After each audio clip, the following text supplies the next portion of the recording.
E5 TV news కు స్వాగతం. ముందుగా హెడ్లైన్స్. 9వసారి అమెరికా పర్యటనకు ప్రధాని మోదీ.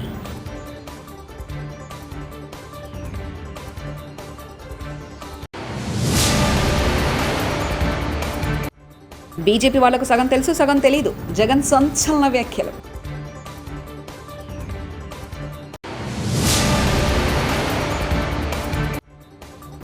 త్యాగధనుడు కొండా లక్ష్మణ్ బాపూజీ. సీఎం రేవంత్ రెడ్డి.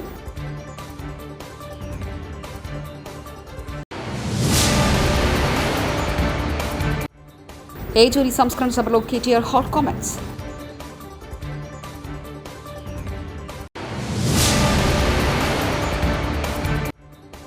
విశాఖ కేంద్రంగా ఐటీ డేటా సెంటర్లు, ఏఐ యూనివర్సిటీ స్థాపన. మినిస్టర్ నారా లోకేష్.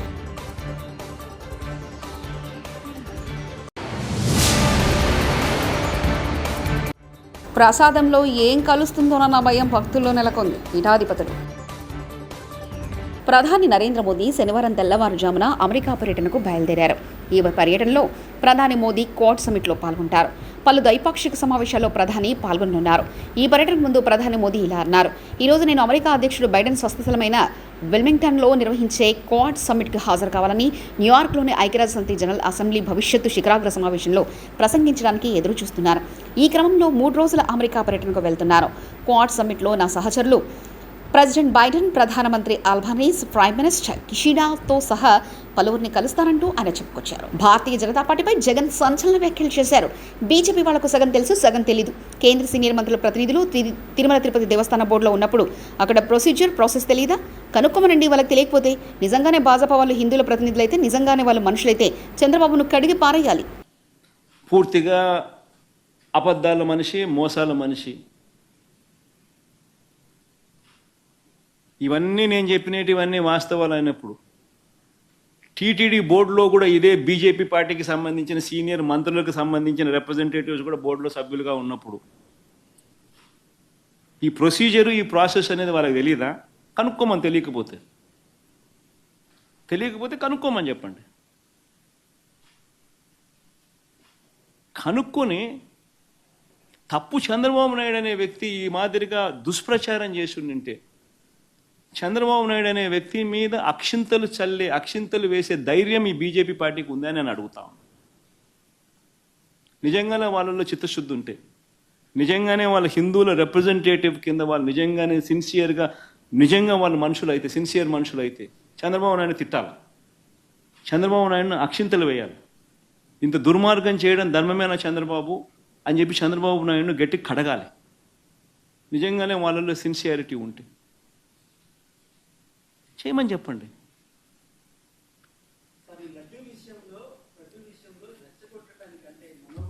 సిపిఎం జాతీయ ప్రధాన కార్యదర్శి సీతారాం ఏచూరి సంస్కరణ సభలో బీఆర్ఎస్ ఎమ్మెల్యే కేటీఆర్ సంచలన కామెంట్స్ చేశారు.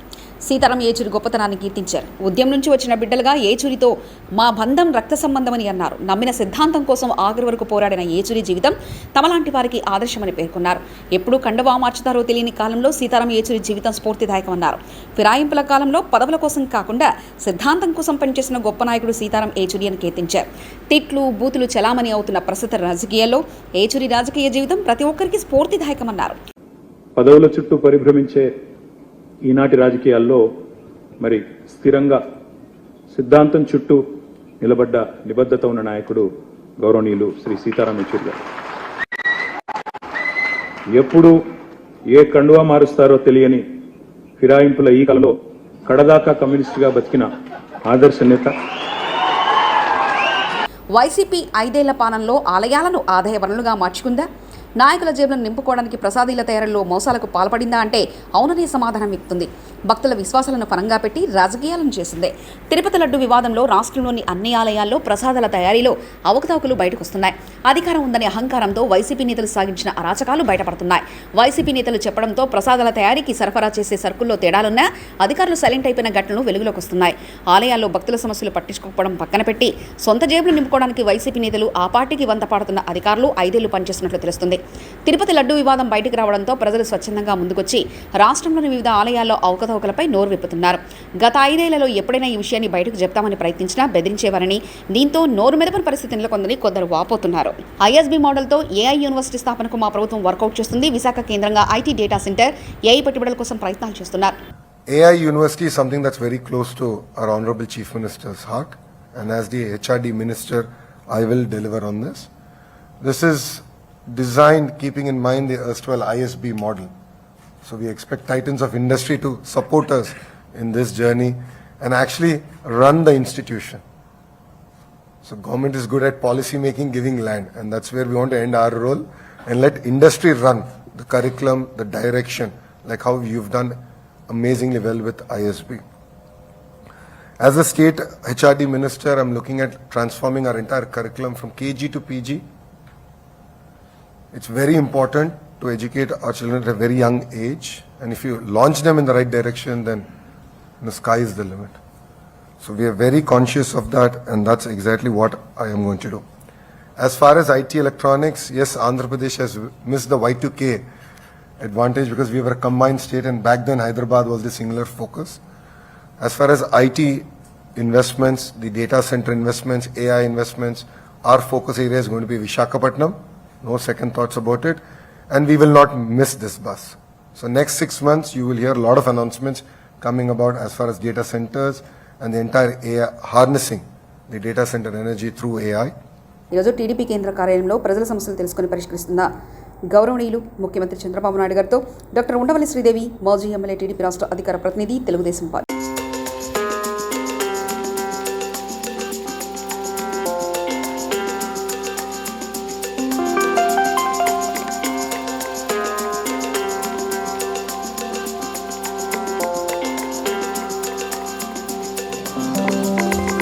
తొలి మలి దశ తెలంగాణ రాష్ట్ర సాధన పోరాటంలో కీలక భూమి పోషించిన కొండా లక్ష్మణ్ బాపూజీని సీఎం రేవంత్ రెడ్డి స్మరించుకున్నారు. 1969లో తన మంత్రి పదవిని సైతం వదులుకున్న త్యాగధనుడు కొండా లక్ష్మణ్ బాపూజీ అని కొనియాడారు. శనివారం కొండా లక్ష్మణ్ బాపూజీ వర్ధంతిని పురస్కరించుకొని ఆయన సేవను సీఎం గుర్తు చేసుకున్నారు. ఒకే దేశం ఒకే ఎన్నిక విధానంపై తెలంగాణ ముఖ్యమంత్రి రేవంత్ రెడ్డి కీలక వ్యాఖ్యలు చేశారు. శనివారం సీతారామయ్య చౌరి సంస్కరణ సభ ముఖ్య అతిథిగా హాజరైన రేవంత్ రెడ్డి మాట్లాడుతూ, జమిలీ ఎన్నికల్లో కొందరు దేశాన్ని కబలించాలనుకున్నారు. ఇలాంటి పరిస్థితుల్లో ఏ చోరీ లేకపోవడం తీరని లోటు. ఏచూరి చూపిన మార్గంలో జమిలీ ఎన్నికలకు అడ్డుకుంటాం, పోరాడతామని ఆయన అన్నారు. జైపాల్ రెడ్డి గారి సమకాలికులు సీతారాం ఏచూరి గారు అని చెప్పి మనం గట్టిగా చెప్పొచ్చు. బ్రతికున్నంత కాలం నమ్మిన సిద్ధాంతం కోసం నిలబడే వాళ్ళు చాలా కొద్దిమంది. రాజకీయాలలో ఉన్న ప్రజాప్రతినిధులు చాలామంది ప్రజాప్రతినిధులుగా ఎదగడానికి ఇచ్చిన ప్రాధాన్యత నమ్మిన సిద్ధాంతానికి ఇచ్చేది చాలా అరుదు. ఆ నమ్మిన సిద్ధాంతం కోసమే ఆఖరి శ్వాస వరకు నిలబడ్డ వ్యక్తి కామ్రేడ్ సీతారాం ఏచూరి గారు. చాలామంది నేను ఈ దేశానికే అంకితం, నేను ఈ ప్రజలకే అంకితం అని ఉపన్యాసాలలో చెప్తుంటారు. కానీ ఆచరణలో చాలా తక్కువ.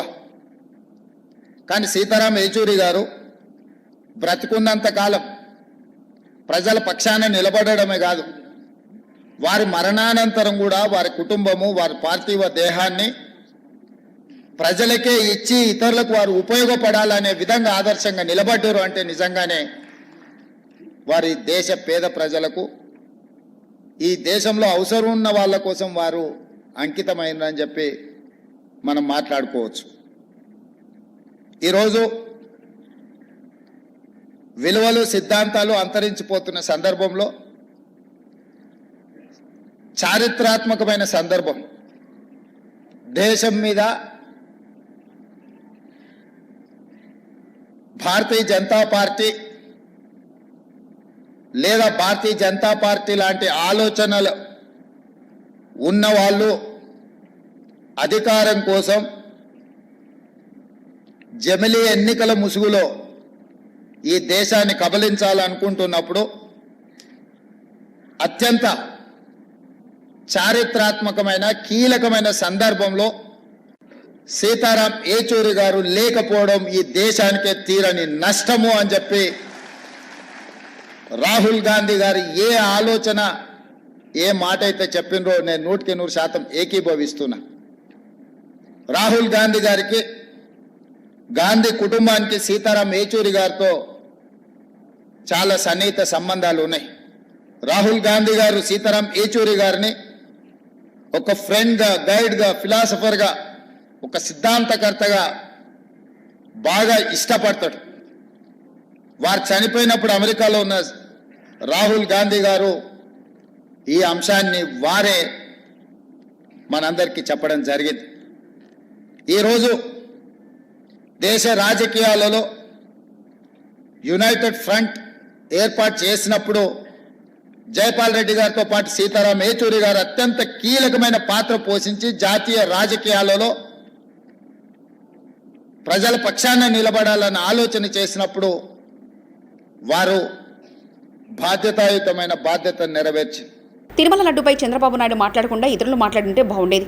ఏపీలోని 2 ప్రాంతీయ పార్టీలు ఆర్థిక రాజకీయ ప్రయోజనాల కోసం తిరుమల పవిత్రకు దెబ్బతీసే విధంగా వాడుకోవడాన్ని తీవ్రంగా ఖండిస్తున్నామంటూ కాంగ్రెస్ పార్టీ హయాంలో బాపిరాజు టీడీటీ చైర్మన్గా ఉన్న రోజుల్లో తిరుమల కొండ గురించి, లడ్డుల గురించి ఎలాంటి వివాదం రాలేదు. ప్రాంతీయ పార్టీల పాలనలో టీడీటీ ఉద్యోగులు నలిగిపోతున్నారు. చాలా బాధతో విధులు నిర్వహిస్తున్నారు. ఏ పాపం ఎరగని టీడీటీ ఉద్యోగస్తులకు షోకస్ నోటీసులు ఇవ్వడాన్ని తీవ్రంగా ఖండిస్తున్నాం. టీడీటీ ఉద్యోగులపై ఈగవాలిలా మేము ఊరుకోం. ఉద్యోగులందరూ చక్కగా డ్యూటీలు చేస్తున్నారు. ఎలుకను పట్టేందుకు కొండలు తవ్వాల్సిన అవసరం లేదు. తిరుమల లడ్డుపై సిబిఐ విచారణను నేను అంగీకరించాను. TTD EO Syamala Rao press conference ని చూశాను. చాలా భయంతో మాట్లాడుతున్నారు.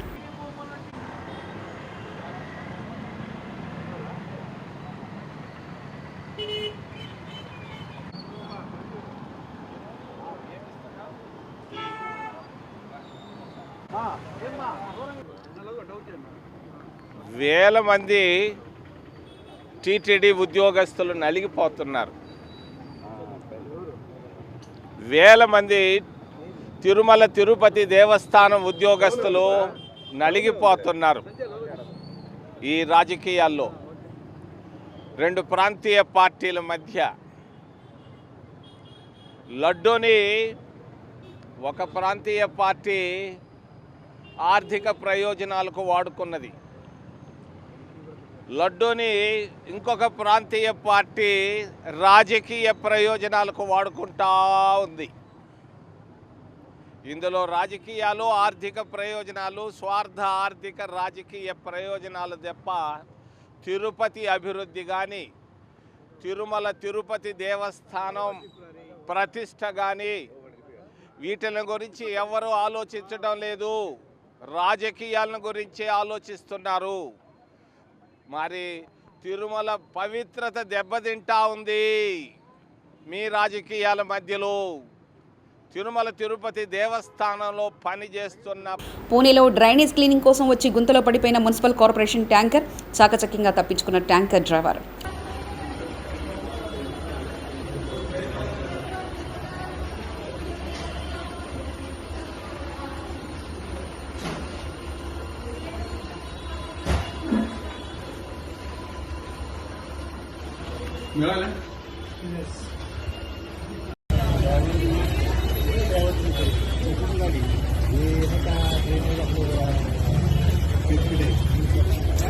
తిరుమల శ్రీవారు లడ్డీ కల్తీపై పీఠాధిపతులు ఆగ్రహం వ్యక్తం చేస్తున్నారు. కృష్ణా జిల్లా పెదపులిపాకలో హిందూ దేవాలయ పరిరక్షణ ట్రస్ట్ ఆధ్వర్యంలో ఏర్పాటు చేసిన మీడియా సమావేశంలో పలువురు పీఠాధిపతులు, స్వామీజీలు మాట్లాడారు. ప్రసాదంలో ఏం కలుస్తుందన్న భయంతో భక్తులు ఉండాల్సిన పరిస్థితి నెలకొంది. అపవిత్ర పదార్థాల విషయంలో కఠిన చర్యలు తీసుకోవాలి. స్వామి సన్నిధిలో వేరే మతస్థులకు ఉద్యోగం ఉండకూడదు. శ్రీవారిపై భక్తి విశ్వాసాలు ఉన్నవారికే ఉద్యోగం ఇవ్వాలని స్పష్టం చేశారు. ఆయన పాదాల చెంత ఉన్నటువంటి ప్రసాదాన్ని కళ్ళకద్దుకొని స్వీకరించేటటువంటి భాగ్యం మాకు కలిగిందని దేశ విదేశాల్లో చెప్పుకుంటూ ఉంటారు. అంత గొప్పదైనటువంటి ఆ మహాప్రసాదాన్ని అందులో హిందువులు ప్రతి శనివారం కూడా తలంటి స్నానం చేసి మాంసాహారం ముట్టుకోకుండా ఆయన గురించి కేటాయించి ఆయన పూజలు చేసుకొని జీవించేటటువంటి తత్వం కలిగినటువంటి భారతీయులందరికీ కూడా ఆయువు పట్టైనటువంటి వెంకటేశ్వర స్వామి నివేదనకి తయారు చేసేటటువంటి లడ్డూలు ఇంత నీచానికి దిగజారటం చాలా శోచనీయం. అంటే ఇంకా చెప్పుకోవడానికి వీలు కానటువంటి, అంటే మనకు శాస్త్రవచనంలో చెప్పాలంటే సూకరము అంటే పంది. కాబట్టి పంది యొక్క కొవ్వు గోవుల యొక్క మాంసంలో కొవ్వు ఇంకా తదితరమైనటువంటి నీచ పదార్థాలన్నింటినీ కలిపి ధర్మానికి గ్లాని కలిగించాలని చూసినటువంటి కారకులు ఎవరైతే ఉన్నారో వాళ్ళకి ఇప్పటికే పనిష్మెంట్ చూపించాడు వెంకటేశ్వర స్వామి. అది మాకు ఈ విధంగా జరిగింది అని తెలుసుకోవటం లేదు. భారతీయులందరూ కూడా ఈ సమయంలో ఏకగ్రీవంగా ఒక్క తాటి మీదకు వచ్చి ఆ స్వామి యొక్క సన్నిధిలో వేరే మతస్థులు 9వసారి అమెరికా పర్యటనకు ప్రధాని మోదీ.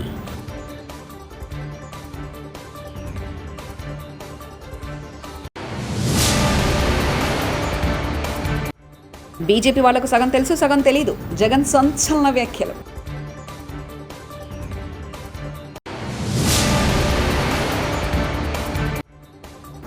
త్యాగధనుడు కొండా లక్ష్మణ్ బాపూజీ, సీఎం రేవంత్ రెడ్డి.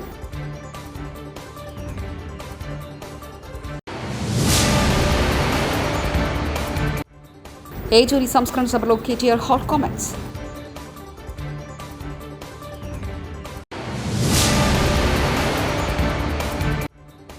విశాఖ కేంద్రంగా ఐటీ డేటా సెంటర్లు, ఏఐ యూనివర్సిటీ స్థాపన, మినిస్టర్ నారా లోకేష్.